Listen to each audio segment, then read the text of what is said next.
Hi friends आज mini blog को आपण मान स्वागत। सकाल सकाल मुझे गाधे पाधे रेडी होगली जाए मुझे ठाकुर पूजा करदेली।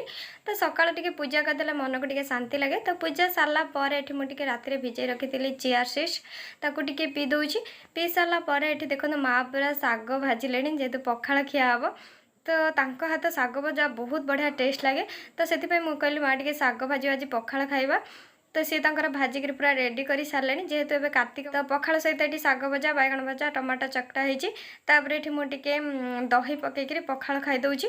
तो पखाड़ खाई सारापर मत जो निद आसला मुझे शोई पड़ी थी। शोईकी उठिला तो खरा बेले मत माने किसी भी खाया इच्छा हलानी। ये संध्या बेले बो ये छाणी नली। तो नली मत बहुत बढ़िया लगे खायापी। मुझे आंगुठी पूरेक खाऊँ 5टा आंगुठी। तो सेपटे से हसुँच छोट पिला भाया नली खाऊँ। तापर ये राति खाइबार चकुली पिठा आ क्षीर मटर तरकारी केमी लगे आज मिनी ब्लॉग आपण।